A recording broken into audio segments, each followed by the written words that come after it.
बहुत समय पहले की बात है। सुदूर दक्षिण में किसी प्रतापी राजा का राज्य था। राजा के 3 पुत्र थे।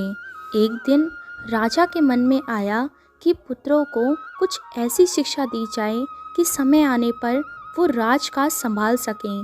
इसी विचार के साथ राजा ने सभी पुत्रों को दरबार में बुलाया और बोला, पुत्रों, हमारे राज्य में नाशपाती का कोई वृक्ष नहीं है।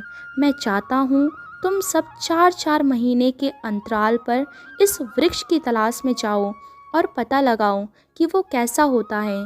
राजा की आज्ञा पाकर तीनों पुत्र बारी बारी से गए और वापस लौट आए। सभी पुत्रों के लौट आने पर राजा ने पुनः सभी को दरबार में बुलाया और उस पेड़ के बारे में बताने को कहा। पहला पुत्र बोला, पिताजी, वह पेड़ तो बिल्कुल टेढ़ा मेढ़ा और सूखा हुआ था।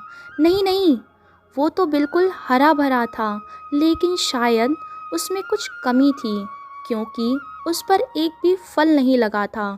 दूसरे पुत्र ने पहले पुत्र को बीच में ही रोकते हुए कहा।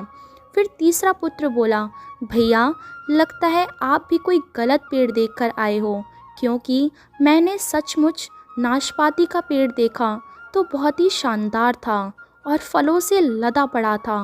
और तीनों पुत्र अपनी अपनी बात को लेकर आपस में विवाद करने लगे कि तभी राजा अपने सिंहासन से उठे और बोले, पुत्रों, तुम्हें आपस में बहस करने की कोई आवश्यकता नहीं है। दरअसल तुम तीनों ही वृक्ष का सही वर्णन कर रहे हो। मैंने जानबूझकर तुम्हें अलग अलग मौसम में वृक्ष खोजने भेजा था और तुमने जो देखा वो मौसम के अनुसार था। मैं चाहता हूँ कि इस अनुभव के आधार पर तुम 3 बात को गांठ बांध लो। पहली, किसी चीज़ के बारे में सही और पूर्ण जानकारी चाहिए तो तुम्हें उसे लंबे समय तक देखना परखना चाहिए, फिर चाहे वो कोई विषय हो, वस्तु हो या फिर कोई व्यक्ति ही क्यों ना हो। दूसरी, हर मौसम एक सा नहीं होता।